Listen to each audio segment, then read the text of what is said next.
présenté par Olivier Charnet. Alors bonjour à tous, aujourd'hui nous sommes à Annecy, c'est-à-dire en face du lac d'Annecy. Et j'ai la chance d'avoir aujourd'hui Aymeric Berthold. Bonjour Aymeric. Bonjour. Alors toi tu es quoi aujourd'hui? Alors aujourd'hui je suis cuisinier dans un hôtel sur Montreux, en Suisse, mais sans diplôme.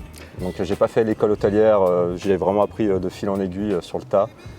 Et le parcours il est intéressant parce qu'il y a quand même quelques épreuves, quoi. Eh ben, on va voir ça au fur et à mesure. Et donc toi en fait t'es né à Civrieux. Exact. Je suis né à la Duchère. À Duchère, mais tu as longuement habité à Civrieux d'Azergues, là où est située notre web radio. Et c'est pour ça que tu es là, parce que tu es aussi un de mes anciens élèves, mais entre autres pas que ça. Et toi aujourd'hui, tu t'es amené aujourd'hui à un parcours qui est dingue. Je t'ai connu quand tu étais élève au collège. Et vas-y, qu'est-ce que tu en gardes comme souvenir? Le premier souvenir, c'était la rencontre. Donc déjà, on était en rang, là, 2 par 2, devant la porte, là, dehors. Parce qu'à l'époque, c'était dehors, en dehors de l'école, à la petite salle. Il y avait tous les ordis. Et puis, là, je te vois arriver en trombe, genre vraiment rapidos. Et puis, bonjour, ok, on rentre, tac, on s'installe. Qui a son livre? Oui, moi j'ai mon livre. Ok, ce livre c'est de la merde, j'aime pas, je le veux plus. Ça c'était le premier truc, ça j'ai adoré. Et là je me suis dit, waouh, ce prof il est déjanté quoi, j'aime beaucoup. J'ai pas du tout ce même souvenir, c'est marrant hein, comme quoi. Ouais, je m'en souviens bien. Et je me suis dit, ouais, là ça va être intéressant. Et j'espère que ça l'a été d'ailleurs. Ouais, ça l'a été, surtout les légendes mythologiques, les fondements de la civilisation et les questionnements philosophiques aussi qui vont avec. C'est ça j'ai adoré. Et alors toi justement, donc on va switcher à la petite enfance. Toi donc tu nais à la Duchère, un grand classique. Et ensuite donc tu vas t'installer avec tes parents à Civrieux. Alors vas-y, qu'est-ce que tu en gardes comme idée avant qu'on défile tout ça? Une enfance pas trop mal, hein, je dois dire, même très cool. Hein. J'ai toujours été assez peinard, j'ai pas été maltraité ou quoi. J'ai toujours j'ai eu une belle enfance. Franchement, j'ai eu des amis à l'école, pas de harcèlement scolaire ou quoi. C'est là que j'ai rencontré mon meilleur ami d'ailleurs, avec qui je m'entends très bien actuellement. Donc ça fait plus de 20 ans maintenant, ça fait bizarre de dire ça. Et ouais, Civrieux, c'était l'école, puis après ça a switché au collège, à Chazé d'Azergues. Et puis non, simple, une enfance très basique. Okay. Des conneries de gamins, les cabanes dans les bois et tout. Très bien, tu avais déjà un côté nature, c'est pour ça que tu t'es aussi ramené avec plaisir d'une certaine manière à Châtel, là où tu es. Ouais. Enfin, et maintenant en Montreux, mais ça on va voir ça après. Et donc toi tu bascules donc lycée La Duchère je suppose. Oui. C'est ça. Et lycée de secteur. Ok, normal. Tu passes tes 3 ans là-bas. Ouais. Et vient le moment de la décision de l'orientation. Alors, il se passe quoi au lycée? Parce que moi, j'ai pas de retour là-dessus. Le lycée, niveau orientation, on sait pas trop quoi faire déjà quand on a 16 ans. En arrivant en seconde, c'est compliqué de savoir ce qu'on veut vraiment faire. Alors à l'école, on a cette idée de ouais, faut que tu deviennes avocat, faut que tu deviennes médecin, ingénieur, des grands métiers. Et puis celui qui veut être boulanger, que c'est un métier plus qu'honorable, plus que respectable, lui, on va lui dire ah mais toi t'as rien compris quoi. Et ça, c'est un truc qu'on m'a trop mis dans la tête. Et quand je suis arrivé en lycée général, je sentais que c'était pas vraiment pour moi, mais il fallait que je le fasse. Je l'ai un peu fait par il y a un mot particulier là-dessus, je l'ai plus. Devoir. Ce truc. Ouais, c'est. Pour pas décevoir. Par redevance. Ouais, c'est ça, redevance. Un peu de la redevance envers les parents. Et finalement, en première, on a dû choisir notre section. Donc j'ai pris économie et sociale parce que tous ceux qui vont en ES, c'est des gens qui savent pas quoi faire en fait. Parce que c'est clairement ça. Les littéraires, c'était ceux qui étaient très j'adore les langues, j'adore la littérature, j'adore lire des livres. Et que moi j'aime pas. Moi j'aime pas lire des livres, donc déjà littéraire c'était mort. Et puis S, scientifique, les maths c'était pas du tout mon truc. Donc ça m'intéressait pas, ça me parlait pas. Donc économique et social, fallait bien faire un bac général. Ok. Tu vas où après? Alors après je vais à l'UCLI, à Lyon-Perrache, donc faculté catholique de Lyon.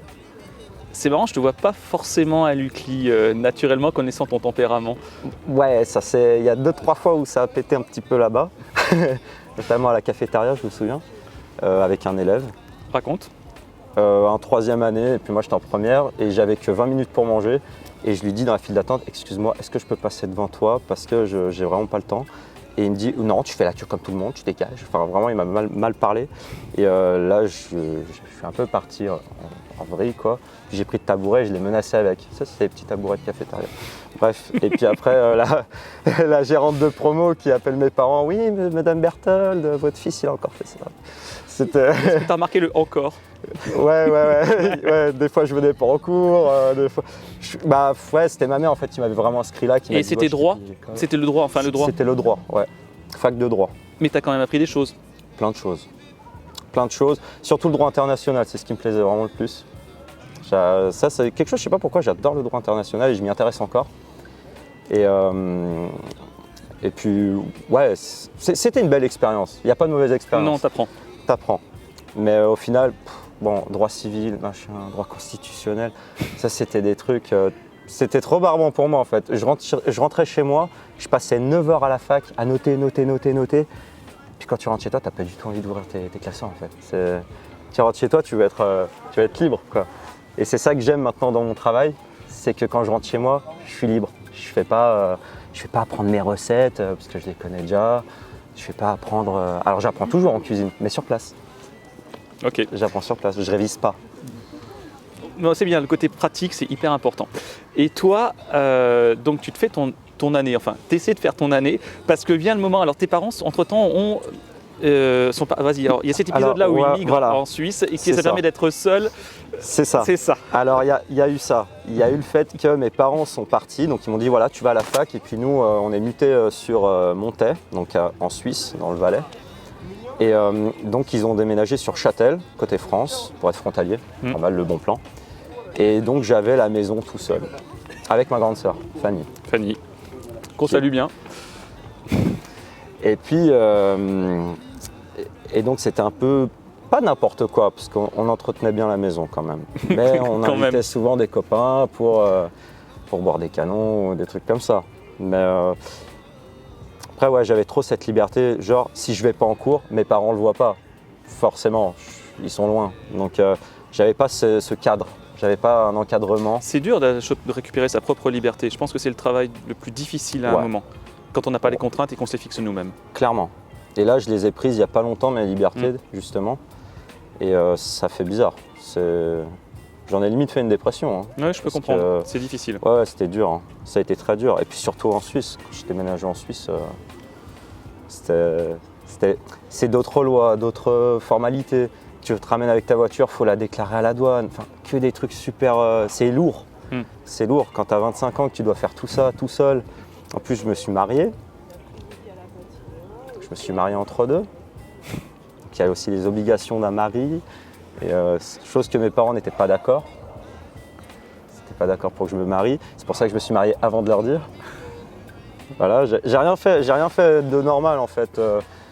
Il y en a qui sont comme du papier à musique, qui vont se dire bon bah l'étape c'est ça, le mariage, les enfants, la maison. Moi je fais tout à l'envers quoi. Je fais à ma sauce. J'ai fait à ma sauce. Donc tu arrives là-bas.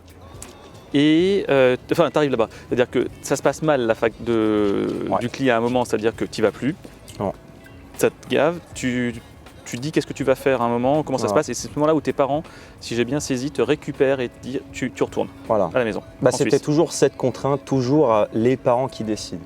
Ça a souvent été ça en fait.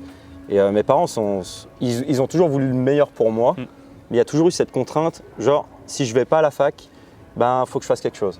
Forcément, il faut que je fasse quelque chose de ma vie. Et moi, je me suis dit, moi, j'ai plus envie de me faire chier en fait sur les bancs de l'école. J'ai envie de travailler, de découvrir autre chose, voir comment être libre en fait, tout simplement. Et cette liberté, je l'ai commencé en travaillant chez Leclerc.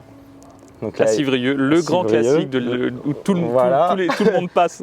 Tous les étés. C'est ça. Moi, je commençais au mois de mai 2014 et puis je finis en août 2014. C'est là où j'ai basculé sur Châtel. Et puis en arrivant à Châtel, il fallait que je trouve encore du travail. Et comme il n'y avait que des bars-restaurants sur Châtel, parce que c'est touristique, donc je me suis dit, je vais poser un CV par-ci par-là. Alors, en fait, non, même pas, j'ai posé un CV. Je suis allé voir Piste Châtel, très bon restaurant d'ailleurs. J'ai posé le CV et la patronne a juste dit, ah, je vois que tu parles anglais. Je dis oui. Elle me dit, c'est bien, il n'y a que des anglais à Châtel, donc je te prends. Tu vas bosser à la pizzeria, tu vas répondre au téléphone, encaisser, machin. Et c'est comme ça que j'ai commencé comme pseudo-serveur En pizzeria. Comment c'était au début? Parce que tu n'avais pas fait d'expérience. Ah ouais, vas-y. Dur. Hein. Ah ouais. C'est que déjà je sortais jamais dans les cafés. Avant, quand j'étais étudiant, c'était les fêtes étudiantes, tu rentrais en boîte de nuit et puis tu te prenais ton petit verre parce que tu avais ton petit ticket là quand tu venais de rentrer. Et puis terminé quoi. Donc je connaissais pas les boissons, les trucs comme ça. Alors quand il y a la première cliente qui rentre, c'était un Perrier tranche. Moi je suis là, un Perrier tranche. Je comprends pas, tu vois. Et le pizzaïolo, qui est devenu un de mes meilleurs amis d'ailleurs, qui a 11 ans de plus que moi, qui me dit « Ah, tu sais pas ce que c'est un Perrier tranche du con, c'est une tranche de citron dedans, quoi, dans un Perrier. » Et là, je fais « Ah, d'accord, ok. » Au début, je connaissais pas les perroquets, tous les trucs apéritifs. Déjà, là, j'étais largué. Tous les noms de pseudo-cocktails, un Monaco, un panaché, ça, je connaissais. Mais il y avait des trucs que je connaissais pas. J'étais un peu largué au début.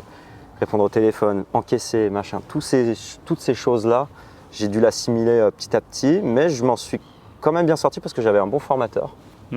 Puis tu voulais apprendre. Et je voulais apprendre. Ouais, ça joue énormément. En fait, je crois qu'on réussit à peu près tout ce qu'on engage si on veut apprendre. C'est ça. Parce que c'est ça en fait, même si tu n'as pas de diplôme, que là on y reviendra d'ailleurs, quand tu parleras effectivement de ton passage aux 5 étoiles, à ce moment-là, ils t'ont pris même sans diplôme, parce que c'est la volonté, c'est le test, et faire confiance à des gens. C'est la journée de test qui fait tout. C'est la journée de test qui fait vraiment tout, c'est soit ça passe, soit ça casse. Et souvent tu as des petits malins qui vont se mettre à fond à 100% pendant la période d'essai là, et puis au bout d'un mois, c'est bon quoi, on le perd quoi. C'est ça. Mais bon, en Suisse, tu n'as pas un poste vraiment fixe. Tu peux te faire virer du jour au lendemain. Donc tu peux pas vraiment tricher. Et moi, j'aime pas tricher. Très bien. J'ai toujours été honnête et si j'ai envie, je le montre. Tout simplement, si j'ai pas envie, je le montre aussi. Je vais pas tourner autour du pot. Non, c'est très bien, faut être franc. Faut être franc. Donc, tu fais la pizzeria. Comment ça se passe avec le temps? Combien de temps t'y restes et après?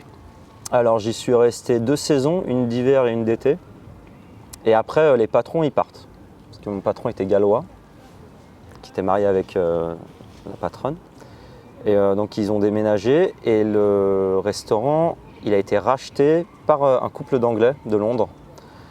Et c'est là que je suis venu les voir, je leur ai dit est-ce que vous ne cherchez pas un serveur parce que je servais à la pizzeria. Ils me disent non, mais on veut un cuisinier. Et toi, et j'ai jamais touché de cuisine. Et tes parents cuisinaient pas? Mes parents cuisinaient pas. Ma grand-mère cuisinait, mais j'étais petit, donc j'ai pas trop vu ça. Je m'y intéressais pas vraiment quand j'étais petit.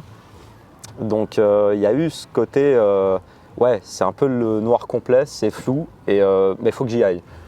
Parce que c'est là où je vais avoir du boulot. En saison, quand tu travailles, c'est 6 mois ou 7 mois dans l'année. Donc t'as intérêt à vite trouver un job, quoi. Donc je me suis dit, vas-y, je me lance.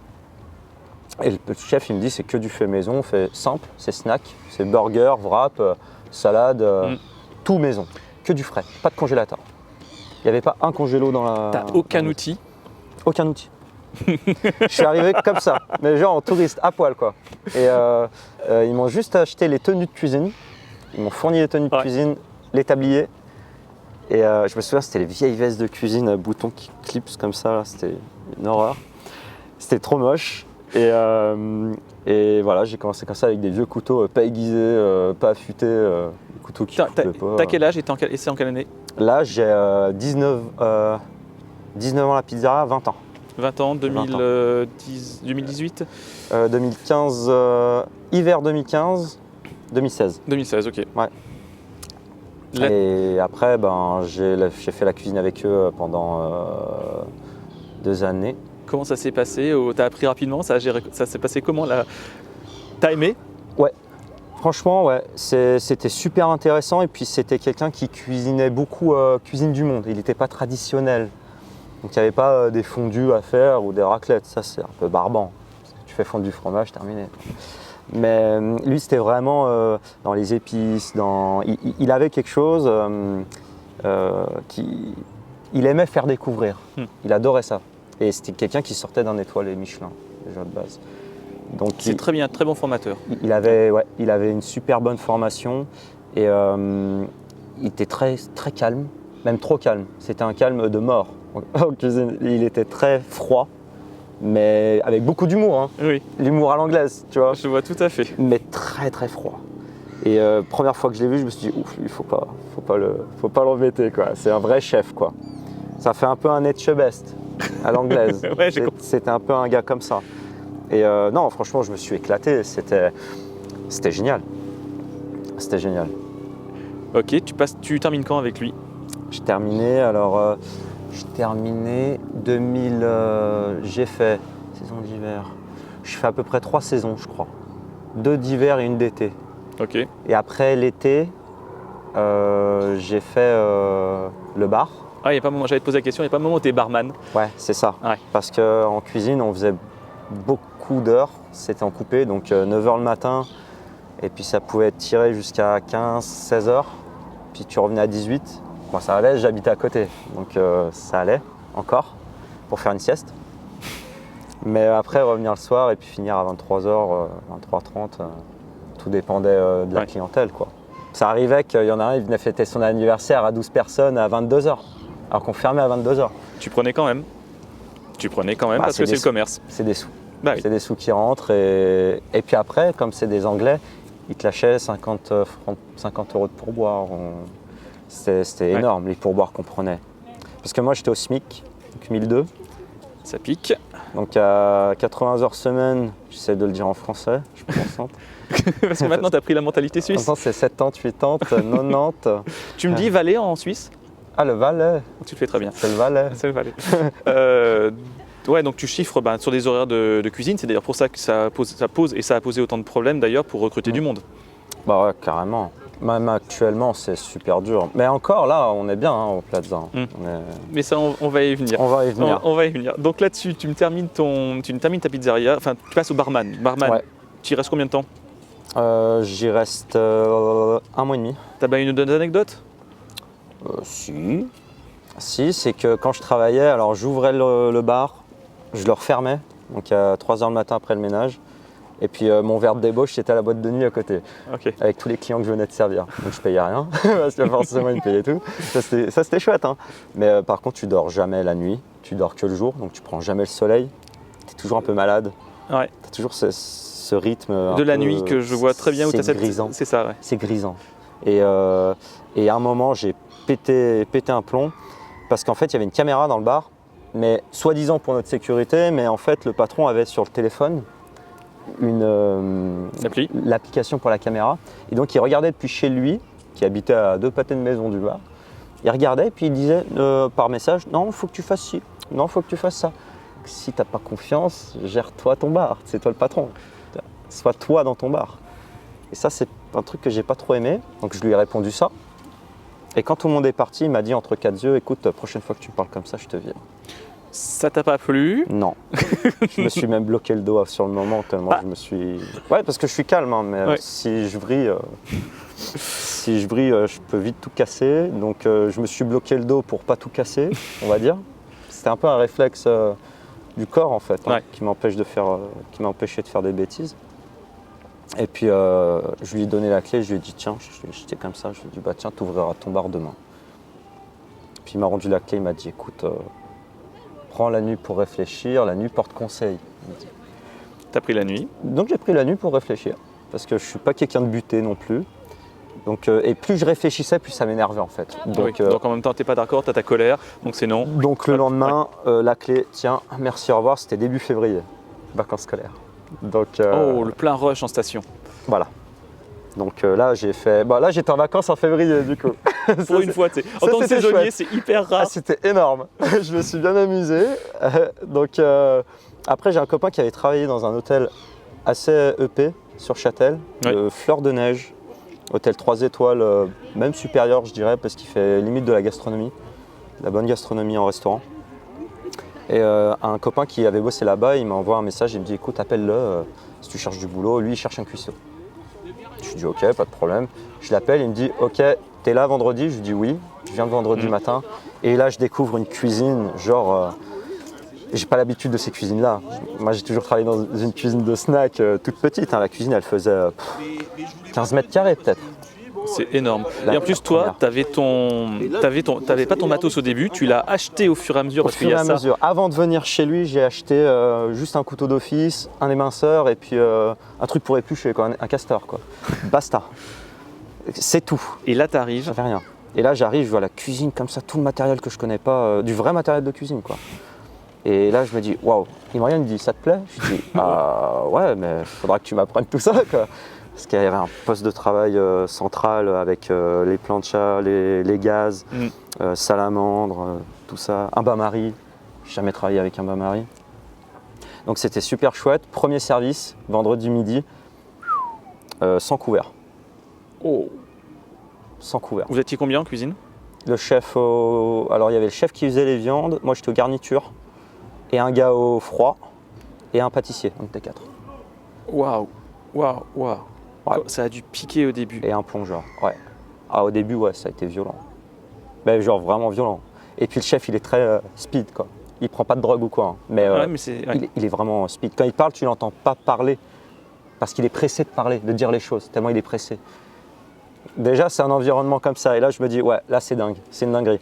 Chaque assiette, on les dressait devant le bain-marie. Donc, tu avais toute la vapeur du bain-marie dans la tronche. Et puis, au-dessus, tu avais la salamandre, le toaster. Et toutes les assiettes, 2 par 2, en salamandre, avant d'envoyer dans le passe chaud. Alors, et c'est moi qui dressais, en plus de ça. Il mettait la viande sur le côté, tac, tu te démerdes, tu dresses comme tu veux. Sois créatif. Comme ça, dès le début. En même temps, tu crains pas, parce que tu avais ta liberté créatrice. Et là, Ouais, c'est franchement, vrai. même si ça devait être super, super difficile, on est d'accord. Ouais. Mais tu avais ta liberté. Je maintiens que, vu que tu m'en parles et que je te connais un peu. C'est ça. Ouais. Il m'a dit, tu te démerdes, tu fais ce que tu veux. Et là, j'ai fait, c'est cool, mais j'ai la responsabilité du coup de dresser et pour un client. Enfin, pour un client qui paye, Oui. pour de la bonne cuisine, pour un restaurant qui est réputé. Donc là, je me dis, Ouais, mais c'est très bien, la mise en responsabilisation, j'aime bien. Là, il a été fort sur ça, le chef. Et il me disait, comme ça, hein, il avait tous les tickets là devant. On avait une guirlande. Et il me disait 15. Il me dit, allez, vas-y, tu m'envoies 15 couverts, là, on envoie 3 tables d'un coup, là, tac, tac. Et puis là, je sortais les assiettes du passe chaud, donc les assiettes à 80 degrés, pardon. Voilà, je m'y prends. Hein. 80 degrés les assiettes, t'as pas le temps de plier ton torchon, Ouais. en fait, tu les prends comme ça. Ouais. C'est limite, tu les prends à sec. Putain, Quoi. c'est comme ma grand-mère, pareil, quand elle prenait les plats en sortant du four. Ouais, c'est la corne, voilà, il n'y a plus rien. Et puis je me brûlais, je faisais comme ça, tac. Je dressais. Alors la vapeur dans la tête, la salamandre au-dessus, et puis j'envoyais. Après les 100 couverts, j'ai les doigts violets, tellement ils ont cuit, avec les assiettes chaudes, brûlantes. Je rigole, mais en fait, je vois bien. Et puis je pense que le chef mettait les assiettes très chaudes pour faire chier les serveurs. Je pense qu'il faisait exprès. C'est pire que le bisutage, c'est où les Ouais. Je pense qu'il faisait exprès, parce qu'il aimait bien. Il est un peu taquin. Et du coup, ça tombait bien, parce que c'était l'hiver, donc il neigeait, il y avait de la neige. Donc pour couper la cuisson, c'était bien, quoi, pour les doigts. Ça, c'était chouette. Et quand je sortais du restaurant, ouais, je mettais les mains dans la neige comme ça me faisait le meilleur bien que j'ai eu de ma vie, c'était ça. Quoi. Et puis après, en sortant de la cuisine, le chef il me regarde, il me dit, t'es là ce soir? Après c'était juste un essai pour le midi de base. Hein. Je dis ouais, j'ai rien de prévu. Il me dit, tu peux venir? Puis là, ça a commencé quoi. Contrat et puis j'ai fait la fin de saison d'hiver avec lui du coup. Il est intelligent ton chef, vraiment. Ouais. Ah oui, c'est un très bon gestionnaire. De ressources humaines et tout ça, enfin il calcule mais en même temps. Et puis il n'avait pas trop le choix, parce qu'il avait vraiment du monde. Ouais. Et là vous êtes avant Covid? Bien avant. C'était 2000, si je dis pas de bêtises, 2018. Ok, donc tu te fais ton année plein pot là-bas. Voilà. Et je fais juste la fin d'hiver et l'été chez lui. C'est là qu'il y avait eu la Coupe du Monde. Et c'était un grand fan de foot, donc du coup on s'entendait bien sur ça, on discutait de ça beaucoup. Et quand il y a eu la finale d'ailleurs, je travaillais. J'étais censé travailler. Et il m'a dit, tu te souviens pas toi de 98? Je dis non, j'étais trop petit. Ouais. Il me dit, va voir ta finale. Sympa. Il me dit, va voir ta finale, si on gagne, c'est un truc que tu n'oublieras jamais dans ta vie. Et ça, je le remercie parce qu'il m'a vraiment donné, il m'a déjà donné une chance d'apprendre la cuisine. Parce que sans lui, je ne serais pas là où je suis. Tu as dû tellement apprendre en plus. Ouais, clairement. Clairement. C'est tous les fonds de viande. Vous avez des fonds de viande dans des rondeaux de 30 kilos peut-être le rondeau. Enfin, c'était des marmites énormes. Ouais, j'en ai chié. C'était la chambre froide, tu rentrais chercher un truc au congélateur et que tu étais pressé en plein service. Tu devais descendre tout en bas de l'hôtel, à pied. Tu descendais toutes les marches d'escalier, il fallait les remonter. Je faisais du sport. Hein. Et puis arrivé à la chambre froide, t'ouvrais et là c'est une chambre froide large comme le banc, longue 2 fois la largeur du banc, quoi, et puis c'est tout rempli. Genre, faut tout déplacer pour atteindre au fond le petit truc que tu veux aller chercher, quoi. En plein service. Et c'est là que je me suis dit, si t'as pas de tête, t'es pas organisé, t'as pas de tête, t'as des jambes. T'es obligé d'avoir les jambes. Et moi, j'en ai eu marre d'avoir les jambes. Donc après, j'ai commencé à réfléchir et je me suis dit, faut que je m'organise mieux. Que j'arrête de galérer, parce que c'était toujours galère. Déjà, c'est beaucoup d'heures de travail. Alors en plus, si tu cours tout le temps, tu tombes dans l'alcool ou la drogue ou quoi que ce soit. La plupart des cuisiniers, c'est ça. Hein. Ils tombent là-dedans. Alors moi, j'ai la chance, je ne suis pas tombé dedans. On faisait beaucoup la fête. Non, mais ça, j'imagine. C'était très festif, c'était les saisons. Et puis en saison, ce qui est bien, c'est que tu travailles beaucoup, mais tu te crois en vacances. Tu sors du boulot, tu es en vacances, en fait. Parce qu'il y a des touristes, tout est ouvert, il y a les bars, c'est festif, il y a des concerts dans les bars. C'est super chouette, quoi. Tu as eu beaucoup de potes. Beaucoup. De bonnes connaissances. Ouais. C'est pas vraiment des potes, c'est des potes de saison, en fait. Oui, c'est ça. Ces gens, parfois, tu les quittes. Et puis ils vont ailleurs, ils vont à l'île de Ré. Et tu les retrouves avec plaisir à une autre saison. C'est ça. Si on se retrouve, par contre, c'est ah bah viens, voilà, on va se boire un coup. Et puis, non, franchement, j'ai un de mes meilleurs amis que j'ai rencontré en saison comme ça, et j'ai arrêté les saisons quand il est parti de saison. Ok. Et puis les nouveaux saisonniers étaient plus jeunes. J'avais toujours mes copains, c'était des mecs de 30 ans. J'en avais 20. Donc, expérience, apprendre. C'est ça. Et qui m'ont apporté beaucoup plus que les gamins qui sortaient de l'école et qui venaient en saison et qui se prenaient pour des fifous là. Et puis je regarde, je fais ouais, non, c'est bon. On arrive sur 2019. Alors là, voilà. C'est un copain de saison justement qui me demandait depuis longtemps, toutes les saisons à Châtel, est-ce que tu viens au Royal Plaza à Montreux? Viens, je te brief. Il était seconde cuisine là-bas. Puis je lui dis, bah écoute, moi j'ai pas le permis de conduire. Et puis au moment où je l'ai passé, je l'ai appelé du coup. Je lui dis, t'as toujours besoin? Il me dit, on a toujours besoin. Toujours. Même si tu viens, on aura encore besoin de quelqu'un. Donc on cherche tout le temps. Donc je lui dis, ok, pas de problème. Il me dit, allez, je t'emmène. Il m'emmène, on fait un essai au début. Au début, c'était avec lui, l'essai. Marché de Noël à Montreux à ce moment-là. Alors Montreux, parce que tu as le Montreux Jazz Festival. Voilà, tu as le Comédie aussi. Montreux Comedy Club actuellement. Ouais, c'est ça. Donc c'est vrai que tu as énormément de tourisme. Ça bouge. Ouais. Il y a du passage. Et c'est rare qu'il y ait une période creuse, quoi. Salut Montreux. Salut Montreux. et puis voilà. Donc j'ai commencé un essai au marché de Noël, menu de marché de Noël, tout ça. Hyper intéressant, les foie gras, tout ça. Première fois que je fais des entrées. Parce qu'au Fleur de Neige, j'étais toujours aux garnitures chaudes. Donc là, hyper intéressant. Dressage, peut-être 10 minutes par assiette. Pour dresser une assiette. C'est long. C'est très très long. Et quand tu prends 5 tickets d'un coup, là, faut être chirurgical en fait. Quand tu découpes quelque chose, c'est tout à la minute. Donc il voulait le faire un peu en mode étoilé, le chef à l'époque. Il avait ce concept-là. Beaucoup la cuisine au beurre, Bocuse, Robuchon. Ouais. Il était très inspiré de ces cuisiniers-là. Et c'était un super chef, vraiment. Et quand j'ai fait l'essai avec lui, il était au petit déjeuner. Il dit, vas-y, tu fais ça, ça, ça. Après, il me dit, je te briefe au bureau, hop. Alors. Et là, il me dit, écoute, t'as l'air d'un gars bien, je te prends. Et ce qui est bien, on en parlait tout à l'heure, c'est que le fait qu'il te fait confiance sans CV. Ouais, sans CV. Je lui dis, tu veux mon CV? Je t'apporte mon CV. Il me dit, je m'en fous. Il me dit, je veux pas ton CV. Il y en a plein qui sortent des écoles, qui se croient plus forts que d'autres, là, qui veulent nous apprendre des leçons. Alors que moi, quand je leur donne un ordre, ils disent, non, moi à l'école, je faisais comme. Non. Tu fais comme je fais les ordres. Et ils aiment bien les mecs sans diplôme parce que. Tu peux les former. À ta sauce. Oh, pas mal. Clairement. C'est clairement ça. Et du coup, il m'a dit, vas-y, tu viens. Tu commences le 1er janvier 2019. Il m'a dit, je te donne ton 1er janvier. Comme ça, tu te fais ton nouvel an. Ouais, c'est ça. Et après, tu reviens le 2. Et ça te fait quel effet à ce moment-là de travailler dans, on va dire, dans un palace, de toute façon, hein, c'est ça?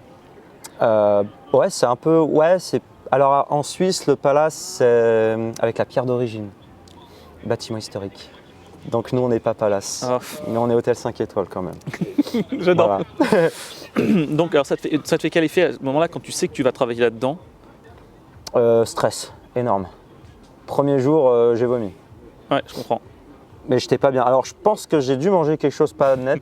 Ouais, mais tu avais Avant. beaucoup de responsabilités, de Mais il y tension. avait quand même le ventre comme ça, Ouais. et puis le nœud au ventre, quoi. Et à un moment, je rentre en cuisine, je fais ouf, oh, je me sens pas bien, je suis allé courir.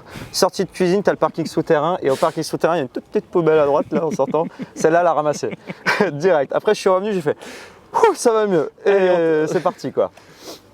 Et ouais. Après, là, à ce moment-là, j'avais rencontré les apprentis, j'avais rencontré les chefs de partie, et que des bons cuisiniers. Que des gros cuisiniers. Le chef de cuisine, c'était un monstre en cuisine gastronomique. Le second, c'est ce qui m'a fait rentrer, Oui. même niveau. Il y avait un chef de partie qui avait fait le Cap d'Éden-Rock, dans le sud de la France. Donc le truc, c'est le paradis, quoi, là-bas, pour un hôtel. Non, enfin, que des gars qui bossaient, mais c'était des machines, en fait. C'était des machines. Et ils étaient tellement focus sur ça, Ouais. qu'ils en devenaient limite fous, quoi. Il y en avait qui étaient vraiment, vraiment fous, hein. Fous furieux. J'ai vu des casseroles partir, je sais pas, à 10 mètres comme ça, lancées dans une plonge, des casseroles comme ça. Parce que tu n'avais pas fait tel truc ou qu'ils étaient mécontents. Non, même pas, il était pressé. Mon Dieu. Ah ouais, en plein brunch, parce qu'on faisait les brunchs aussi. Première découpe de viande en salle devant des clients, jamais coupé un poulet. Ça a l'air simple comme ça de couper un poulet, hein, mais bien couper un poulet.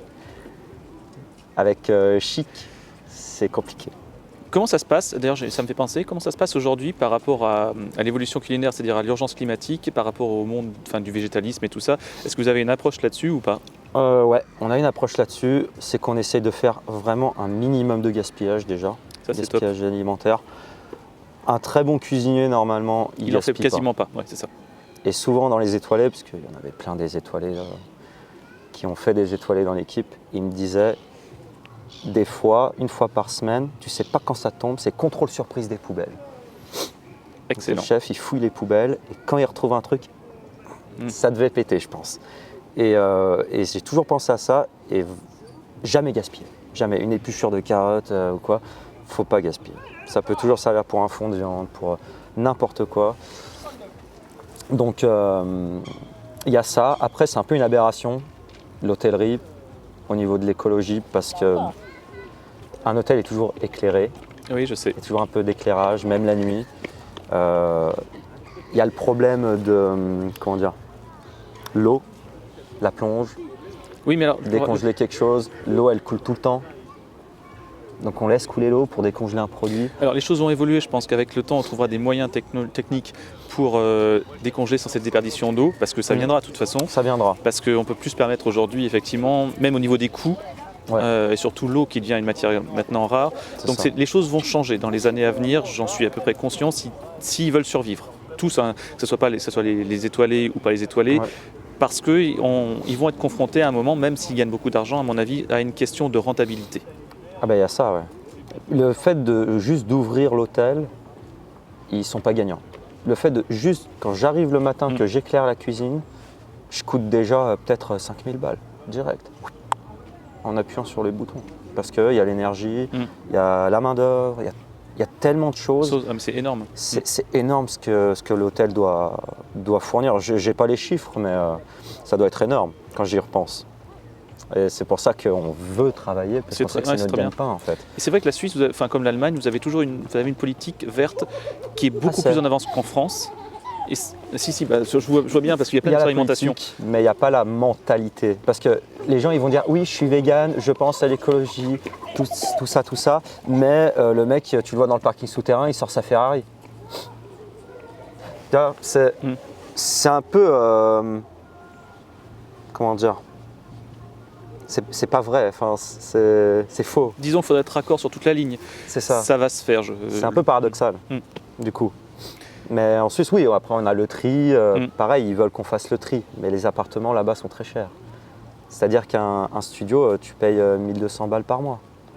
Ton studio. Alors va faire le tri dans un studio. Le verre, le carton, le papier, l'incinérable. Dans un studio. En fait, ton studio, à la fin, c'est un entrepôt d'ordures. On sent que tu as vécu dans un studio. Ouais. Longtemps. 3 ans. Là, je viens de déménager, donc je suis assez content. J'ai eu ma chambre. Waouh. Ça faisait 8 ans que j'avais pas eu ma propre chambre. Parce qu'en saison, je dormais dans le salon de mes parents. Ouais. En colocation à Châtel, encore, j'ai été dans le canapé lit. Donc Et là, après, là, studio. là, c'est jour. Donc là, Avec ta c'est femme. ouais, avec ma femme. Ok. Donc là, c'est Et donc on retourne au palace qui n'est pas un palace mais au 5 étoiles. ouais. Et donc toi tu bosses là-dessus et 2019 arrive avec le Covid. Enfin 2019, ton engagement et le Covid. 2020 même, Ouais, c'est ça. mars 2020. Alors là, on était un peu tous perdus comme tout le monde, quoi. On sait pas où on va. On sait pas s'il faut mettre les masques, on sait pas s'il faut mettre des gants. On n'est pas habitué à ça. Et on sait pas quand ça va fermer. Si on sera obligé de fermer. Il fallait attendre les décisions cantonales, tout ça. Donc vraiment dans le flou. Donc finalement, fin mars, on ferme. L'hôtel ferme. Et on ferme jusqu'à juin, mi-juin quand même. C'est long. C'est très long. Mais on n'était pas confinés. Et ça, c'était top. Ouais. Parce que nous, ça a été complexe. Ouais, j'imagine. Et j'ai vu sur Facebook Ouais. quelques trucs. Ouais. C'est même les restaurateurs qui Ouais. n'avaient pas les reins solides, je pense. Ah bah ça c'est ils sont morts. Eux, là-dessus. ouais. Eux, ils ont fini six pieds sous terre, je pense. Ça a été la période justement où il y a eu beaucoup de questionnements sur les valeurs de la vie, sur le sens que tu lui donnes. Et c'est pour ça qu'effectivement, il y a eu beaucoup de gens qui sont partis de la restauration ou du bâtiment, enfin de ces métiers qui sont extrêmement durs physiquement ou au niveau horaire où ça chiffre. Et vous avez dû vous être confronté à ça, Et je pense. c'est pas valorisé au niveau du salaire et au niveau de l'humain. Oui. Clairement. Et pourtant, je trouve que s'il y a des écoles d'hôtellerie, c'est parce que c'est un métier. Si c'était un métier comme un autre, non, parce qu'un métier reste un métier. Oui. Mais si c'était quelque chose de banal, n'importe qui pourrait faire de la cuisine ou du service, ou même réceptionniste. Mais c'est un métier. Ça s'apprend à l'école de base. Et ça, les gens, ils ne le comprennent pas. Et quand je vois les salaires qu'on prend en cuisine par rapport à au Royal Plaza, on est quand même bien. Je ne suis pas craché dans la main qui me donne à manger. Mais j'ai commencé au SMIC en cuisine parce que j'avais pas les diplômes, mais je fournissais un travail comme tel. Donc voilà, et au niveau de l'humain, les horaires quoi. Les horaires coupés. Moi j'ai un copain qui sort de l'hôtellerie qui a arrêté, parce qu'il a fait un burn-out. Il m'a dit ça devrait être aboli de travailler en horaire coupé, ça devrait être aboli comme l'esclavage. Enfin, il a raison d'une part parce que t'as pas de vie. Oui. T'as pas de vie, tu commences le matin. Déjà si tu es en voiture, tu dois te lever à 8h. 8h, t'es levé. Tu arrives au boulot, t'ouvres, midi, service, 14h, tu finis, ménage, 15h, t'es loin. Minimum, si t'as pas de pépin. 15h, allez, 16h, t'es chez toi, 17h, tu retournes. Pour aller bosser à 18h. 19h, début de service, 22h, ménage, 22h30, normalement, t'es loin. Voire 23h. T'es debout depuis 8h. Des grosses journées. Ouais, T'es debout depuis 8h le matin. Sur une vie entière, c'est dur à tenir. Énorme. Moi, j'ai eu beaucoup de cuisiniers sur Châtel, notamment, des saisonniers, parce que c'est un peu, voilà, les saisonniers, c'est un rythme de vie comme ça. Ouais. Et quand forcément, après le travail, à 23h, ils vont boire des coups, mais ils savent pas boire. Raisonnablement. Voilà. Ouais. On y va à fond, quoi. Et le problème là-dedans, c'est ça, c'est ce rythme. Parce que le mec, il sort du bureau, il va sortir du bureau peut-être à 18h, allez, 17h30 ou 18h, 19h, max, il est chez lui. Il a le temps de se faire à manger, il a le temps de prendre sa douche, il a le temps de parler à sa femme, il a le temps de faire 2-3 trucs. Lire un livre, regarder la télé. Nous, à 23h, 23h30, quand tu rentres chez toi, tu prends ta douche, tu manges parce que tu n'as pas le choix. Il faut bien manger. Parce que sinon tu tiens pas. Voilà. Et puis tu vas te coucher, quoi. Ok, donc difficile. Donc là, les gens sortent. Ouais, là, tu étais en chômage technique pendant cette période-là. Voilà. Donc là, le rythme, cassé total. Je fais rien. Là, le rythme, je suis passé de ça à ça. Ok. Donc compliqué. Même à la fin, je commençais vraiment à m'énerver pour un oui ou pour un rien. Ça me gonflait vraiment. Et quand j'ai repris et que j'ai retrouvé les collègues, c'était comme une réunion de famille en fait, qu'on se retrouve. Et voilà, remettre la cuisine en place, tout renettoyer, tout remettre en place. Puis après, on est reparti quoi. Et on a refermé après. On a refermé 2 mois, je crois. L'année d'après, je crois. Il me semble. Juste avant la Coupe d'Europe, je crois. On avait Ok. fermé puis rouvert, il me semble.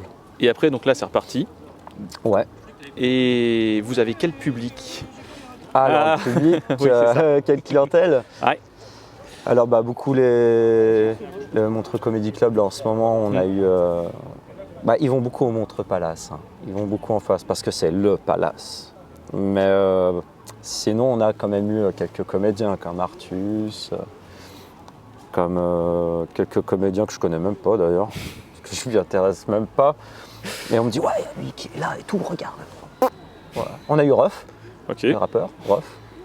On a eu des footballeurs aussi, je crois, mais je peux pas sortir et on n'a pas le droit de prendre de photos avec. Ouais, normal. On n'a pas le droit. Mais j'ai des collègues qui le font quand même, Ok. parce que c'est l'occasion d'une vie. C'est pas faux. Mais bon, mais voilà. Après, on a eu des hommes politiques, des anciens hommes politiques. Le grand patron qui vient de manger au brunch, des fois. Ancien héros de guerre. Oh. Ouais, ancien héros de guerre.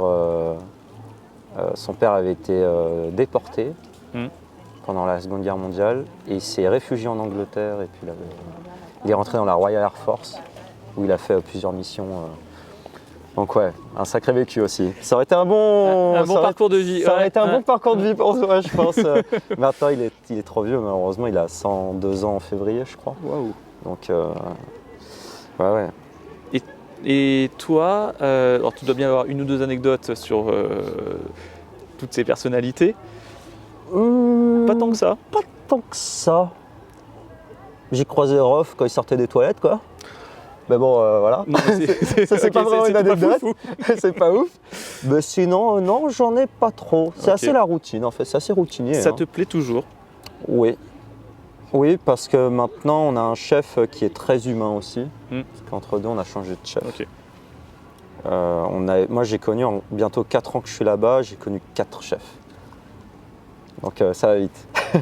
Mais le chef actuel, il est très humain. Si j'ai besoin d'un congé, là, j'ai besoin de samedi, dimanche, par exemple, pour venir faire l'interview, il me l'a donné. Je te remercie.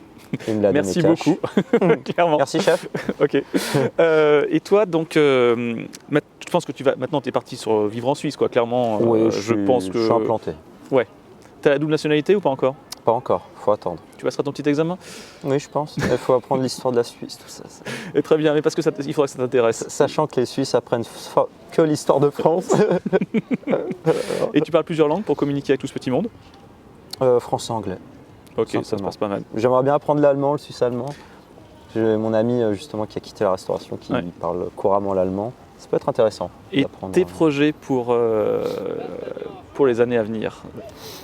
Alors, j'en ai eu plein d'idées qui me traversent la tête. Plein d'idées. Après, j'en ai une en particulier, parce que j'ai justement mon ami qui a fait des études de coach PNListe. Tout à fait, je vois.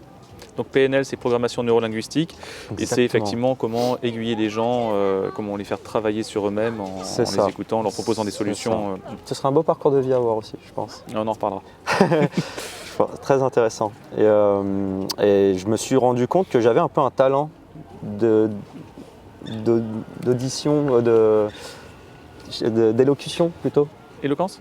Non, élocution. Enfin, l'élocution, c'est le fait de parler, mais tu parles bien. Naturellement, tu as une aisance pour cela. Ouais, je suis assez à l'aise et quand je parle à des gens qui sont vraiment au bout du rouleau, j'arrive à leur rouvrir les yeux, à les redresser, quoi, sans avoir fait d'études là-dedans.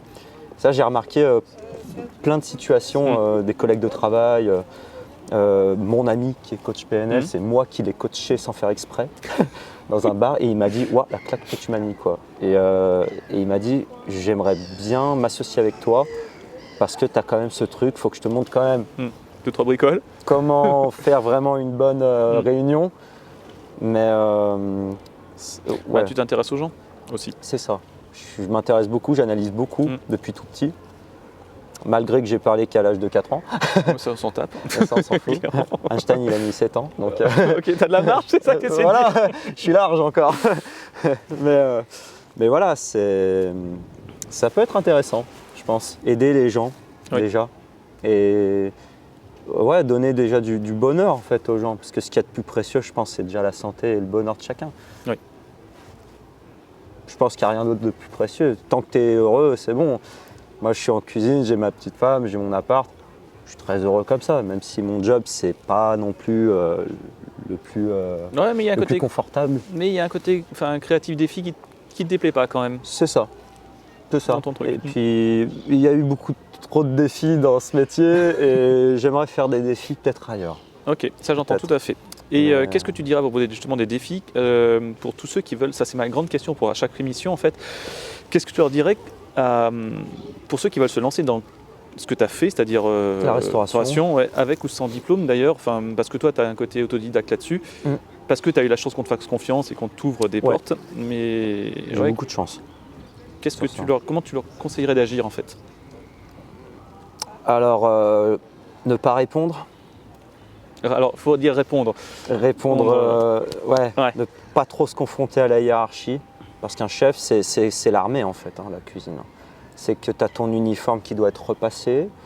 Tu as une hiérarchie, donc tu as les apprentis, les commis, les chefs de partie, le second chef, le chef. Mhm. Donc il y a une forme de grade. Et donc la grade, l'uniforme, respecter les horaires correctement. S'il y a tout ça qui n'est pas clean, l'hygiène, c'est comme le lit au carré quoi. Ouais. Ton frigo il doit être carré, c'est exactement l'armée en fait, dans un sens. C'est le même C'est des délire. règles, mais en même temps c'est de la cuisine et il faut. Et il faut. Mm. Donc en soi c'est un bon apprentissage pour la vie. Mm. Parce qu'il y en a qui regrettent qu'il n'y ait plus le service militaire justement pour apprendre un peu la vie et l'éducation pour certains. Et la cuisine c'est exactement ça. Donc comment agir là-dedans? Écouter, analyser, bien regarder et s'intéresser. Parce que si tu n'es pas Ouais. intéressé, ça se voit tout de suite. Et un chef qui voit quelqu'un qui n'est pas intéressé dans ce qu'il fait, c'est déjà vexant pour lui, d'une part. Comme pour toi, si tu présentes un cours à des élèves qui ne s'intéressent pas, je pense que ça doit être frustrant. Enfin, Ouais. ça fait Mais chier le, sur le moment. mais le job chez nous, c'est de toujours avoir la capacité de réimproviser, reswitcher Ouais. pour les récupérer. C'est ça. C'est différent chez vous. Ouais. Chez nous, c'est comme ça. Et si tu t'intéresses pas, reste pas plus longtemps. Si vraiment tu viens avec la boule au ventre, déjà que c'est un métier qui est stressant quand tu es à l'aise dedans et que tu as quand même ton petit confort. Moi, j'ai quand même mon confort au Royal Plaza. J'arrive le matin, j'ouvre ma cuisine. Ouais, mais parce que tu as toute l'expérience de plusieurs années maintenant. Voilà, je suis. Et encore, il y a quand même ce stress, quand même, parce que je me dis, ok, il y a 200 personnes à l'hôtel, mais il n'y a que 100 petits déjeuners de réservés. Pourquoi? Il y a la moitié qui ne mange pas le petit-déj, ça me paraît bizarre. Donc, j'essaye de prendre des informations, d'essayer de chercher pourquoi, comment, pour ne pas me retrouver dans la misère au moment du service, au moment du rush. Parce que là, tu peux vite te faire avoir. Et c'est ça, ce stress. Tu vas toujours un peu vers l'inconnu quand même, dans certains services. Et donc, ouais, vaut mieux, quand t'arrives la boule au ventre, direct, arrête tout. Arrête tout direct parce que tu vas péter un plomb. Et tu vas faire une bêtise. C'est sûr. Donc, parce qu'il y a quand même ce petit truc derrière ta tête qui dit attention, attention. Donc, si déjà tu es stressé en arrivant, non, ça marche pas. Mais à côté de ça, tu as quand même des points extrêmement positifs. Ah oui, Ah ouais, c'est bah déjà la liberté. celle je suis dont on parlait au début. Voilà. Bah, mon chef, quand il est arrivé, le chef actuel que j'ai, quand il est arrivé au début, qu'on s'est présenté, il m'a dit ok, actuellement tu es au petit déjeuner, je veux que tu touches rien. T'es au petit déjeuner. Merci. C'est tombé pile au bon moment. Hein. Ouais. Et mon chef, il me dit moi je veux rien toucher au petit-déj, j'ai autre chose à faire, parce qu'il avait beaucoup de choses à régler encore. Et il m'a dit voilà, tu te débrouilles avec ta collègue, et voilà. T'es responsable. Ouais. Et je trouve que c'est un des les plus belles choses, effectivement, de la C'est mise en top. responsabilité. Et c'est top. Ouais. Et j'ai eu que des chefs comme ça en fait, mine de rien. Ça correspond bien à ton caractère, je trouve, Ouais. quand même. Ouais. Et j'ai eu justement le second de cuisine actuel, avec qui maintenant on s'entend très bien, mais il a compris un peu ma façon de voir les choses. Et au début, il était tout le temps derrière moi, comme un commis, comme un apprenti, tu vois, tout le temps derrière. Et au bout d'un moment, je l'ai envoyé chier, il m'a dit ouais, mais t'as un problème avec la hiérarchie, tout ça. Je dis non, mais avec le chef ça se passe très bien, avec l'ancien chef ça se passe très bien, avec toi ça me fait chier. Donc remets-toi toi Oui, aussi mais en tu es question. obligé de fixer tes limites à un moment. Ouais, tu es obligé de mettre des limites et même si ça plaît pas, je sais que ça plaît quand même au chef. Donc si ça plaît à mon chef, autant que ça continue dans ce sens-là. Et qu'on ne soit pas derrière moi à tout regarder, tout ce que je fais. C'est pénible. Tu travailles et il y a quelqu'un qui t'analyse. Parce que toi, tu es en train de faire un cours et puis il y a quelqu'un du social qui analyse tout, comment tu fais ton cours. C'est fatigant d'un moment laisser faire parce qu'on sait ce qu'on fait quand même au bout d'un moment. C'est pénible quoi. Donc, mais il y a cette liberté effectivement. Ouais, c'est cette liberté que j'aime. Je te remercie De Aymeric. faire comme je veux. C'était cool. Ouais, super. Bah, j'ai apprécié aussi. Ça valait le coup de faire la route. Ça valait.